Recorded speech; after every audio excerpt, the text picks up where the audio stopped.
Welcome back, everybody, to another episode of the Workplace Wanderer. Last week or recently, we did an interview with a man named Richard Triggs, and we talked about retaining and attracting top talent.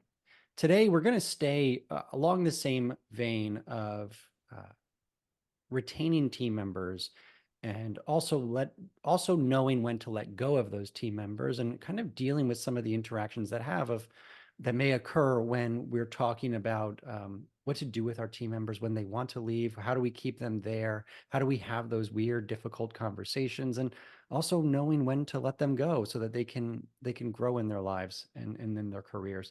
So today's guest is John Puls. John, welcome. Thank you, Blake. Thanks for having me. So as always, I do like to give guests an opportunity just as to promote inclusivity. I like to give guests an opportunity to introduce themselves, give us their own version of the bio today, and just feel free to speak to whatever speaks to you today. Thanks a lot, Blake. It's funny, as we were talking on before we started the podcast, you were saying, like, naming some of the things that I'm doing. And sometimes it sounds more overwhelming to me when other people start mentioning all the things. So, how do I introduce myself? So I'm a father of three amazing kids. I'm a business owner of a specialized behavioral health practice based in Southern Palm Beach County called Full Life Comprehensive Care, with myself and my partner, Brian Pagan. And, I also do a lot of trainings and presentations locally, served as an adjunct professor at the School of Social Work at Florida Atlantic University. So that's in a nutshell kind of what I'm up to on a daily basis, but I'm really excited to do this. I've greatly admired your work and your advocacy in the space of employment and how to best work with team members. So I'm excited to do this. I appreciate that. It's all hopefully just getting started on my end.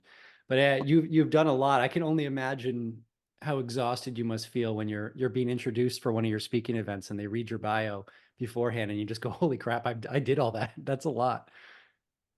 Yeah, I've it's been in cool, that man. situation. Yeah, it's cool feeling. It actually reminds me of, so one of the first presentations I ever went to was one of my mentors, Dr. David Wolsifer, from FAU, and he was being introduced at a presentation that he was speaking at, and then it was just like laundry list of like incredible accomplishments, and I was like, wow, that's like amazing, So Yeah. it's cool. It kind of reminds me of that. So It's good. And then it's also it almost feels like pressure. Do you ever feel that way, that it feels like the longer the list is, the more pressure that you feel like, wow, I've done a lot. I better really show up today and do a good job. yeah, exactly. Yeah, totally. I completely agree. Cool. I want to touch on something that you mentioned prior to us jumping on, and not to call you out or not to put you on the spot here, but you were talking to me about employees, and then at mid sentence you corrected yourself and you said that you try to call them team members these days. What can you tell me a little bit more about that? Yeah, absolutely. I just think that to me, it speaks to people having purpose and feeling connected to a cause. Mm, So when you're part of a team, I played sports a lot growing up, and I think that uh, being referred to as an employee, although factually correct, and I think ultimately fine, is not as inclusive as just being referred to as a team member.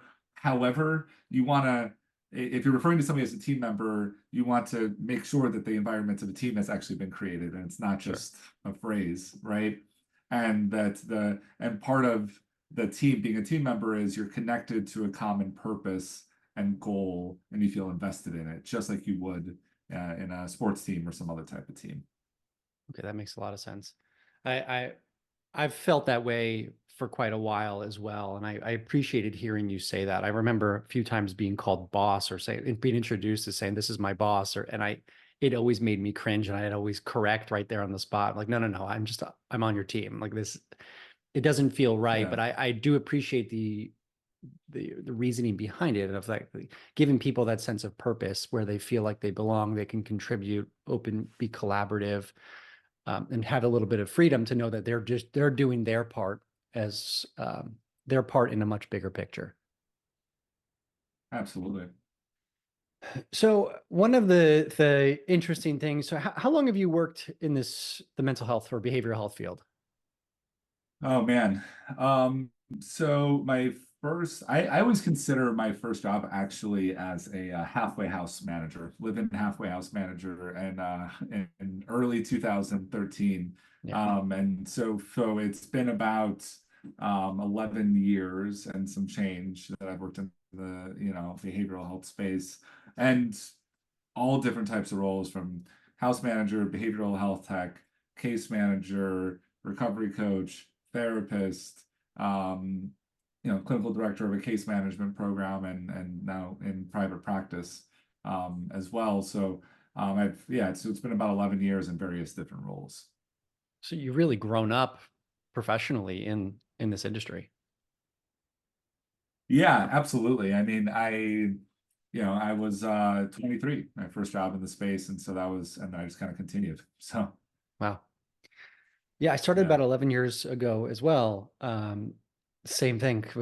Wasn't a manager at a halfway house. I started out as a tech though in the field and working Mhm. like the second shift. Was it the 3 to midnight shift with all the clients? And honestly, Yep. there's times where I look back and go like that was the best. That was the best job that I had. It was so much, you get to connect with the clients so personally. You get to be there with them day to day. You felt like you were making a real difference and none of the responsibility was on you. Totally, totally. Yeah, I actually, so I mean, along with being I was actually halfway house manager simultaneously as working as a tech. And my first was actually the overnight shift. I did Oh, wow. overnights and weekends. Yeah. Um, yeah, it was intense. But it's at the same time, it wasn't like the only shifts I worked. And I did love it though. I mean, I look back at that time, and it was it's a less complicated time in many ways. So Yes. Yeah. it It's was definitely less complicated. That's a good way to put it. yeah. So Yeah. now that you've moved into more of a leadership role, uh, are there lessons that you've learned along the way that you feel have influenced your leadership style as you now have employees or team members, as you call them? Are there ways that you feel that you treat your team members, or that you try to at least enact within your organization that help you to retain your talent or to keep them happy, or things that maybe you wish were done for you early in your career, or that were done for you and that you really liked? Yeah, absolutely. So, I think so the behavioral health care space, unless you're in it, is such a unique one, especially Yeah. in Southeast Florida, you know. And I've had some incredible mentors and guides and bosses, supervisors, whatever we want to call them, that have had a profound and significant impact on my career in a very positive way. And I've also conversely had some experiences that were really bad, and I look back on, and people may have been struggling with whatever they were struggling with, or maybe they had bad supervision and leadership, whatever it may be. And I think, wow, yeah, I really never want to do that to anyone that is a part of our team, and I never want to recreate that. And so some of those things are this may sound like a strange one, but one of the things that's always been really important to me is accessibility. And so I remember very distinctly having supervisors and bosses that, they were busy. I totally understand. Mhm. But that if you contacted them or reached out to them, it was obvious that you were bothering them and that they Right. didn't have Okay. time and they wouldn't sit down with you. And they wouldn't try and explain it. Now, I'm like a new person in the field where I'm caring for the mental well-being of someone else. Like I gotta bounce some stuff off people here. I don't want to screw anything up majorly, Mhm. right? Like I get some supervision here.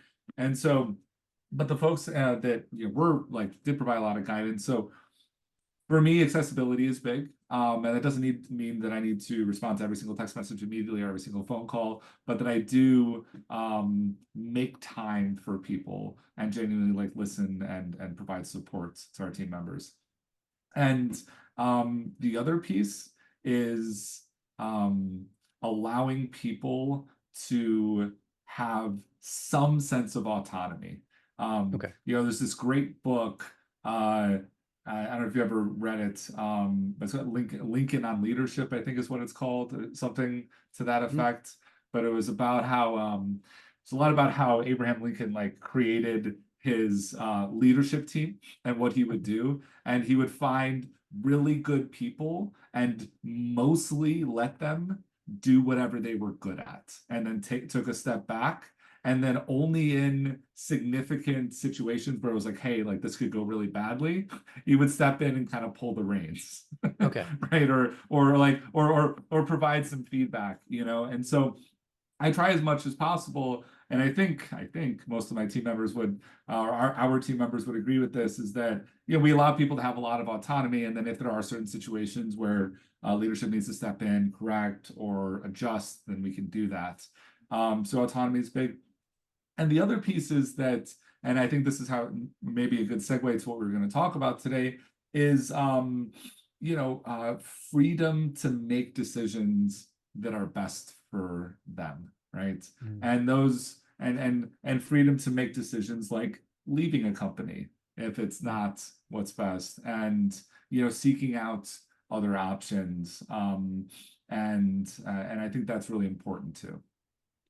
So in a way, there's professional autonomy that you talked about in Yeah. step two there, and then step three is really personal autonomy to feel like they're not caged in to a certain job, and that they are free to make decisions for themselves if they feel like it's for the better, as long as again, like that's where I'd imagine, just like the professional autonomy piece there, it's as long as you're included in that process and it's done with open communication, and that there's some interaction there to know that they're supported in that process and they're not alone.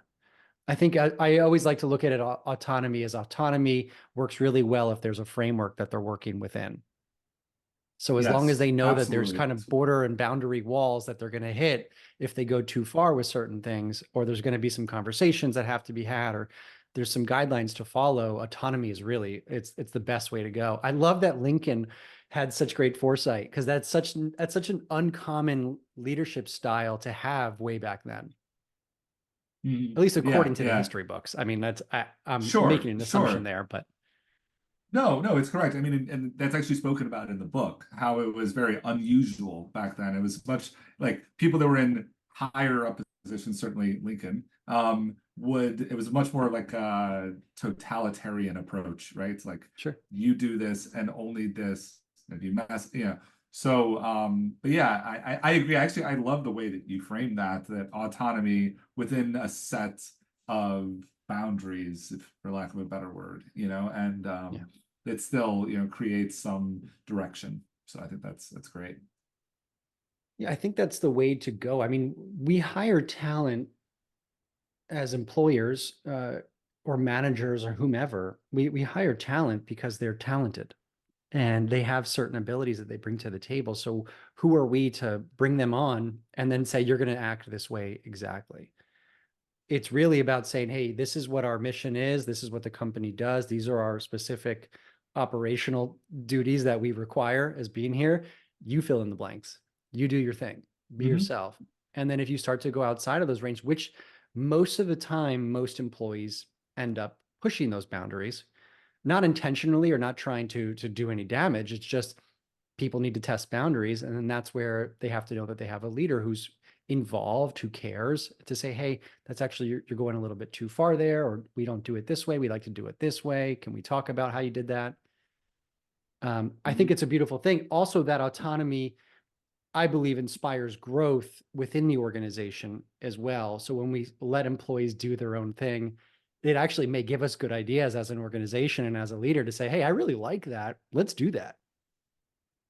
Absolutely. Yeah, no, that's one of the biggest benefits. It's mutually beneficial. I Yeah. think that it uh reduces burnout and increases team member retention, and also increases the organization's growth in many ways, because as you mentioned, I'll often have a team member come to me and they're like, "Hey, I think we should do this."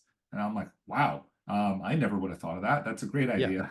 And yeah, like absolutely, let's implement that now. And I think that if people, well, twofold. One, if I wasn't accessible, they're not going to come to me with that. Yeah, Um, and the other piece is that if the autonomy is there, they're not going to feel confident enough to, explore that or think that that's even a possibility to sure. implement. So, There's so many good little nuggets there, that I'm just thinking back to all these little research articles. I'm like, oh, this is supported by research. Like I'm getting yeah, excited here.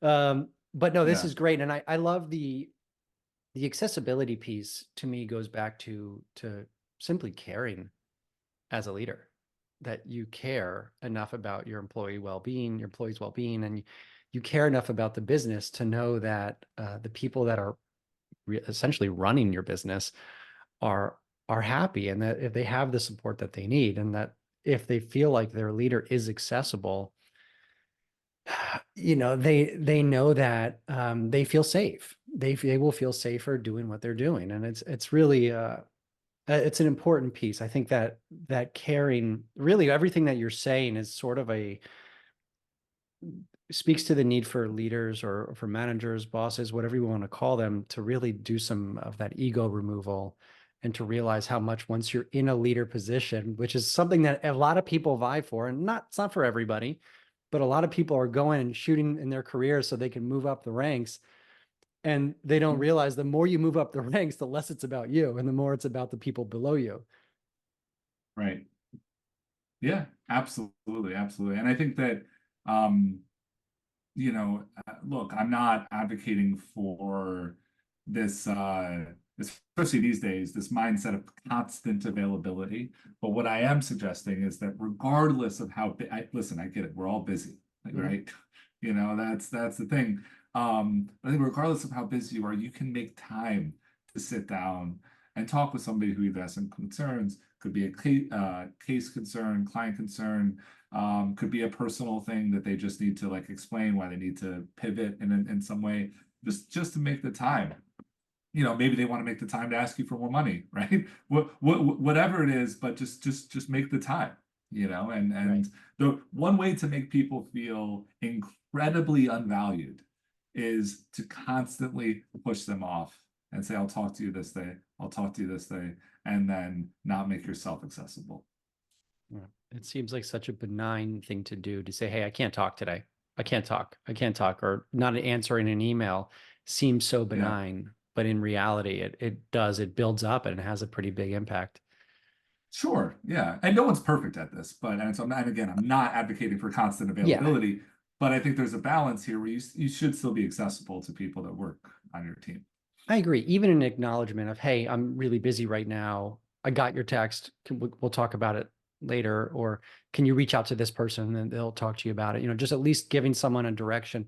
It's almost Yeah, like the no closed door policy of, like, when somebody comes to you for help or with a question or whatever it may be, to at least acknowledge them and give them some type of direction, and then maybe circle absolutely. back. One of my go-to responses is not, sometimes I can't right now, but let's schedule a time. Are you available this day? Yeah, Right? Because and that doesn't take long to respond to. right. So yeah. It's more the mental piece. It just feels overwhelmed, especially when you're working, you're doing so many things, and somebody reaches out to you and says, "Hey, can you talk?" You're just like, "Not right now." You want to yell at them, but the reality is it doesn't take much, and it's usually a pretty rewarding experience too, being able to be there for your team members. Oh yeah, absolutely. And so last thing I'll say, well, shout out to another one of my mentors, Tommy McGee, who is clinical director for a big treatment facility and or was, and no matter how busy or hectic it would be, he would bop around the facility and just kind of sit down in people's offices and talk, Mm, hang out, right? I love that. Um, there's Love that. probably other work that he was getting behind on and other things and stuff like that, but it was more important to him to connect with his team members and to check in with people than it was to maybe sign off on a treatment plan or something like that. So I just thought it was really cool. Those are the things those are those intangibles that people often overlook. You're not going to read about them in a book, but just the idea that you popped around, you asked everybody how they're doing, you're checking in with people. It's really sometimes all the support that people need. is just those Mhm. informal check-ins, obviously with formal systems in place as well, of course. Um, but those little extra steps, they go so much farther than you can imagine in improving a workplace culture and improving organizational commitment to the company itself and the mission, the values, to the clients, the customers, and whatever type of industry it is. It's so important. Absolutely. Absolutely. Completely agree. So when we first started talking about doing an episode here together, we were talking about you brought up the idea of employees being poached was how we initially worded it. So the to explain, and I can give a backstory that we talked before. There was at one point I was in a position at an organization in a director position. Another treatment center owner came in and basically sat down with me, which I think is actually really offensive to do at the treatment center that I was working at. He came into my office and tried to take me away from the treatment center that I was working for to go to his treatment center. Um, and basically offered me a lot more money, offered me different opportunities for growth, all these different things in order to leave the center. So, I mean, that would be referred to as poaching, correct? So that's sort of what we're referring to here. Absolutely. Yeah, I think that would be an example of it. Okay, and obviously poaching goes both ways. It's not always about some type of nefarious situation like that or some like I guess I would call that like a sort of done in a rude way or disrespectful way Mhm. to the treatment center, but it's not always the case. Sometimes it's really more about someone sees that you're a good fit for a program. Your reputation has gotten out there as an employee and people are starting to take notice. So you start getting some phone calls. I want to talk a little bit about what are some of the typical emotional responses that you see from, let's say, ownership or leadership when you hear that an employee has been tagged by another Yeah. organization? Yeah, absolutely. Yeah, thanks. I think that's a great way to introduce it. And I'd kind of like to lay some like groundwork for some of my thoughts. Yeah, yeah, I'm let's sure do it. some people may disagree with it, but and then I can kind of get into the manager and facility response. But so the idea of poaching, even the word, and I don't know if there's maybe a better word, but I think for sake of this podcast, we'll go ahead and run with it. It's always been bizarre to me for one really specific reason, which is that it almost implies ownership of the individual, right? So if somebody can be poached or stolen, right? Yeah. So they stole someone, is that then it implies by that language and that belief system, it implies that the facility or the organization owns the person on Mm, some level, and and that person doesn't have the freedom to make choices of their own in a free democratic society, right? And so that in and of itself has actually always bothered me. But I think so. Just kind of to set that stage, which is that I think it goes back to like autonomy and choices and freedom, and I think people right. should be able to make the decisions that are right from them without a barrier because there's some belief of ownership. Okay. Now, as far as the facility reaction, I think it totally depends on the facility, program, organization. I think it depends, obviously, on the organization, but I've seen very extreme responses. There was a program. This was like many years ago where if clinicians left, they were often threatened with non-competes. Yep. Um, and there was just a lot of retaliation that would take place, Hmm. both to the team member themselves, and then if they were going into private practice, that was one thing, or if the other organization. Um, and and then there's more, I guess you could say, benign examples of negative responses where um, the one organization will contact the other organization, kind of irate, I don't how know that could that's benign, you, man. That's or yeah, can be actually you're pretty right, benign. damaging. Yeah, scratch that. It's not benign.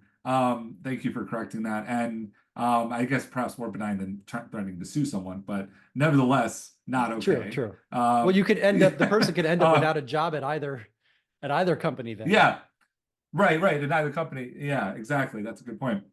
And at any rate, and so they actually get to this place where they call and, how could you do this? And then depending on the relationship that those organizations have, that person may either not get hired, and then there could be some retaliation and retribution, right? One specific example that I know of is the person had interviewed at a program for a director position, whatever, more money was the place that they wanted to grow into. And then interview went great. And then unbeknownst to them, on the drive back to where they were currently working, during the drive, the person that just interviewed them called the program where they currently are to tell them that the interview just took place. Okay.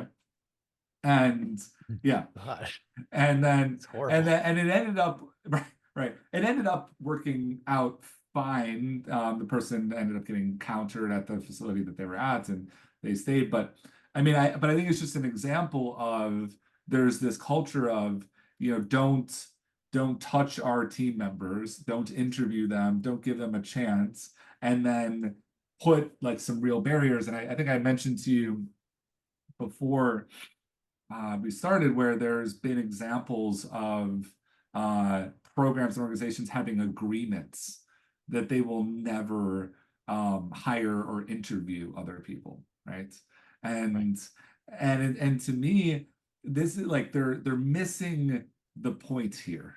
They're Right. missing, which is there are much more effective ways to Mhm. increase uh, team member retention, and other than putting in real barriers for their professional growth, and having some bizarre belief that you own the person. You know, there's better ways to retain team members. So, Yeah. I mean, it becomes sort of an abusive relationship in a way where if you feel like you're controlled or you're threatened to not leave, if you threaten to leave or yeah, to not leave, you get threats if you're saying that you're thinking about going somewhere else, or somebody reaches out to you and offers you another position and you're being threatened or being treated with anger. Um, it resembles an abusive relationship of somebody trying to get out of a relationship and they're getting all types of threats. I just watched one of those. I don't know if this relates at all, but I'm going to bring it up. Uh, I was just watching last night one of those like murder true crime documentaries, which I like to watch right before I go to bed and give myself nightmares all night. Um, same. yeah, I don't know what's wrong with us, but Yeah. they basically the idea was that one of the spouses, every time it was a very toxic relationship, and every time the one spouse threatened to leave and get out of it and essentially rescue themselves, the other spouse would threaten them with all types of horrible things, basically saying if they try to leave, they're going to do this, do that. And it feels little bit of the same. Obviously, that's an extreme example, but it is that same concept of, hey, you belong to me. You try to leave, I'm going to damage you, or I'm going to react really poorly and you're not going to like it. Instead of looking inwards and saying, what could I have done differently to potentially change this dynamic and keep you a little bit happier here so that you want to stay? Mhm. Absolutely. And I think if, for example, if an organization is having a problem where there's a department, like what I see a lot of, that there's a lot of behavioral health techs that don't stay as behavioral health techs long, Mhm. unless some do, which is fine, but most people are eager to get out of that position, either often due to pay. It's an entry level position, but I think Sure. other times it's due to other things as well. But whatever the department is, if a facility is, or maybe it's across all departments, I think there's a more effective way to look at it and say, like, okay, like, are we doing exit interviews when people are leaving and asking them like why, right? Like what are the reasons that you've decided to leave and go to another company? Are we giving people a sense of like purpose and direction? Do they have autonomy? Are we accessible? Are we supportive to them? Did we accommodate um, their needs due to a personal situation, right? Have we tried to support them? What have we done to cause this person to leave? And Right. sometimes, and that's an uncomfortable question to ask, right? And it's not very common, because there's the thought of like, well, I give you a paycheck, that should be good enough. and but I think in general, people want more these days. They want that purpose and connection. They really do, you know. I would argue that I think people always wanted that. They always wanted more than that. They just didn't know how to ask for it, or the hierarchical systems that people worked in, or how organizations were framed before didn't allow for it. But I think Mm, it's finally shed light on. I think COVID did a good job of really shedding some light on the idea of people looking inwards and going, what are we doing? Wait, am I fulfilled in my life? And how can I find fulfillment at work? And how do I gotta, we gotta change the way we're doing things, because life can be over in an instant. So let's make some changes here. I like the way that you've worded a lot of this experience. And I do agree. I mean, the exit interviews, a lot of sort of the basic professional mechanisms that are in place within most organizations. And I don't want to speak in generalizations here, because I know not every treatment center is like this, but there are a lot of programs that really operate in a way that I don't want to say unprofessional, but operate in a way like it's not necessarily a business. And they're not doing the leadership trainings. They don't have maybe the proper HR training to handle staff issues. And they do take it it's a very personal process, where if issues arrive or if an employee wants to leave, they're not looking at it going, okay, this person has a future, they have a career with something that we can do as a company. It's almost looked at as like, you are backstabbing me, and I'm going to destroy you, or I need to attack you, or it's your fault, not mine. And so there's a lot more, I yes. think, personality than professionalism at times within the industry. Not everywhere. There's some places that are doing it great, but it's just something I've noticed at times. Absolutely. It's personality and then almost personalization, Yeah. they feel and truly, and I can say this with a straight face, and I mean this, is that if I have someone on my team, they get an opportunity that is better for them, either for a number of different reasons. It could be financially better, it could be better arrangement for their family, their mental health, their professional trajectory. I am going to wish them well and ask if there's any way I can support them, as opposed to trying to, actively put up barriers and preventing them from leaving. I may have a conversation with them like, hey, like, help me understand, like, what, is there anything that we can do, X, Y, and Z, but am I going to actually put up barriers or retaliate in any way? No, of course not, because the truth is, if it really is better for that person, I would want them to go. And I think part of the issue is that, you know, some of these programs, like what I would ask them is, why would you want somebody to stay in a position that they don't want to be in? And why would you want to leverage them into staying Right. when there's something that is better for that person? And better is obviously very subjective, and it is unique to that person and better for them, because of the reasons that I may have listed. So it's always, it just seems very counterproductive to force or leverage somebody to stay when it's really not what's best for them. Yeah. In school, I always say we're learning all these different organizational development and change techniques, and it's a lot of heavy stuff. And I always kind of go back and go, I'm a feelings guy. I'm not really a logistics guy. So some of these, like the deep nuances of business, they go over my head. So I'm sure there's a lot of reasons why people do get upset when an employee says, hey, this other program says they want me to go work for them. They're offering me this much. I'm going to go. There's obviously the training piece.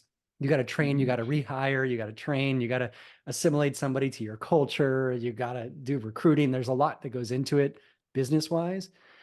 But I imagine on the feelings side, it's it's a feeling of betrayal, but it's also maybe that personal attack of like, I'm not good enough for you to want to stay with me. It's a bit of an abandonment issue, I'd imagine, that comes up there, which is why we're getting such a big response, which is also why I think it's so important that we continue to advocate for people in management roles from bottom to top, no matter where you are within the organization, to do that emotional intelligence work. And yes, you can keep going deep and keep doing therapy and focus on your childhood trauma and keep doing all that. It's all very important in developing that. But at least at the base level, starting to develop some mindfulness practice and understanding your own emotions and knowing when to take a beat and to really think before you react, those are really important traits for any type of leader to operate a successful business. Because you need to think about the implications, and I'm sorry, I'm going on a rant here, but you need to think about the implications, though, also if I have an employee who comes to me and says, I'm leaving this program, offered me X, Y, and Z, I'm going to go work for them. You have a big reaction. You're not just affecting that person, you're not just affecting yourself, you're actually sending a message to all of the other employees within that organization is that you better not cross me. And you're starting to inject a little bit of fear into the culture of that workplace now. And people start see that and they start to question it's that fear can be very toxic to a workplace culture. Would you agree with that? Oh yeah, yeah, absolutely. It can be really toxic. And I would say too that I think you're right. There's the human element, which is that, oh man, like I thought they were happy here. I guess they weren't, like you maybe feel bad.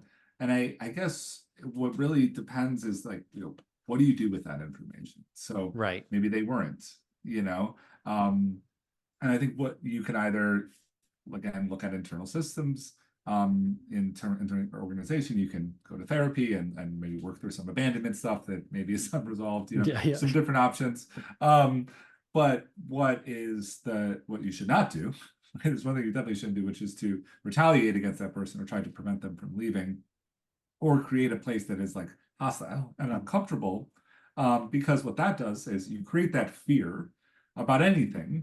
Then if there is an issue with a team member that could be resolved, they're not going to feel comfortable coming to you. You're not going to be approachable, Exactly. you know, and then that will lead to more people leaving, more than Exactly. likely.